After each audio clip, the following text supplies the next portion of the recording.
అయ్యో పాపం సంజన అనిపించింది, కానీ తను తీసిన గొయ్యిలో తనే పడిపోయింది. ఎందుకు అంటే యాక్చువల్గా చూసుకుంటే వీళ్ళిద్దరిలో ఎవరిది తప్పు అంటే 100% సంజన గారిదే తప్పు అంటున్నా. ఎలా అంటే నిన్న ఏమైంది, 2 టీమ్స్గా డివైడ్ అయిపోయారు. యాక్చువల్గా అక్కడ సుమన్, భరణి, తనుజ ఒక team, Emmanuel, Demon Pavan, Pavan Kalyan ఒక టీము. వీళ్ళు ముగ్గురు ఏం మాట్లాడుకున్నారు, తనుజ అక్కడ ఏం చెప్పింది, తనుజ ఏం చెప్పిందంటే సంజన గారు ఆల్రెడీ జైలుకి వెళ్ళి వచ్చారు కదా, కన్సల్ట్ అనేది చూపించి ఇమాన్యుల్ లీడింగ్ నెంబర్ 1లో ఉన్నాడు కదా, ఇమాన్యుల్ తీద్దామన్నారు.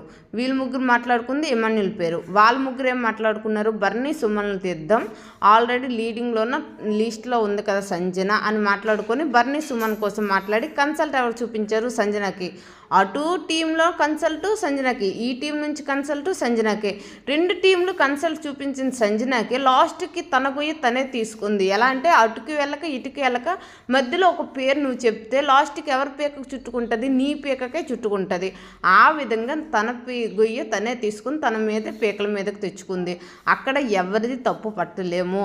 అక్కడ తనూజ చేసిన తప్పు అంటే తప్పు లేదు. ఎందుకు అక్కడ స్టాండ్ అనేది తీసుకుంది తనూజ మాత్రమే. తనూజ గేమ్ చేంజర్, సూపర్ అనిపించింది.